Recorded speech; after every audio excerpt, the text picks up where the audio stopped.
In the late 1600s, no one knew about cells. So going back before Hooke, before anybody was looking at cells, nobody knew anything about cells or any unicellular organisms.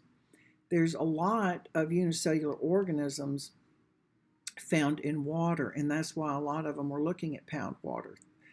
Cells that are single, like amoeba, giardia, coccidia, bacteria, single celled. A lot of people had no clue as to what they were.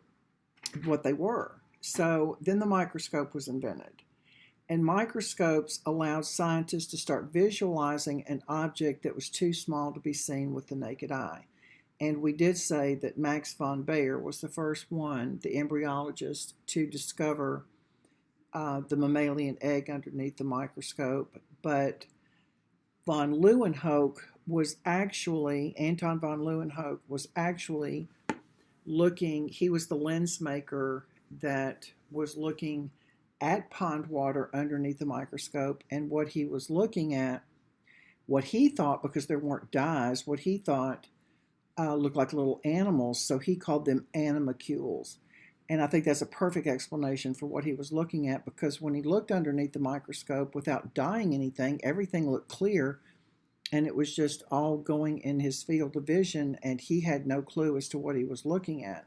So the microscope was a big deal, and it was allowing, I think back to the 1600s, guys, there was no electricity.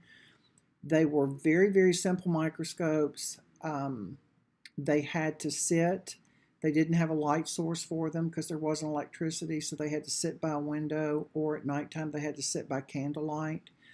It was very hard on their eyes, but there were a lot of people that had their own version of an early microscope. Here is the type of microscope that we use. It is called a light microscope, and I'm showing it to you. I would be showing it to you in class, but some of the parts of the microscope are probably new to you. Maybe some of them aren't, but a light microscope is one, obviously, that you can plug in and use as a light source. The light source is here at the bottom, and you put the specimen on the stage and you clip it in with the stage clips, and you turn the light on, and the light shines up through a lens here, through the specimen. There's another lens in the ocular or the eyepiece, and with the two lenses, it magnifies your image. So just some of the parts, the base, obviously is the base. Here's your light source. This large wheel is your coarse adjustment knob, and the one that is smaller is fine adjustment. So when you put your specimen on the stage, the first thing you do is you get the smallest objectives. You can see here, this one's very long, and then we have two smaller ones. You're going to bring it into view with your coarse adjustment, and then you'll make it real sharp according to your vision with your fine adjustment. The revolving nose piece is just the piece that revolves around and lets you change the objective. So they're really very good in looking at small objects, but if the object is too small, then it can't be seen with a light microscope and would have to be seen with an electron microscope.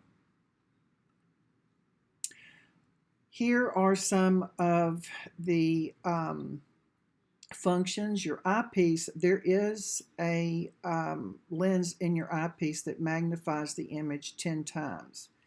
Your objective lens enlarges the image of the specimen. So on your objective lens, you may see 10x, 40x. That means 10 times. The x means times, or 40 times, and that's how much it's being enlarged. Your revolving nose piece is holding your objective lenses, and they're going to range from small magnification to high.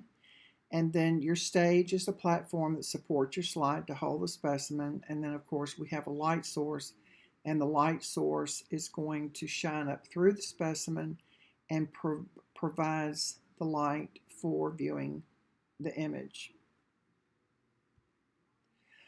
Okay, microscopes vary in their powers in magnification and resolution, and you do need to know that magnification and resolution go hand in hand. You can't have one without the other. So magnifying it obviously is increasing the size of the object, and then resolution is making it clear.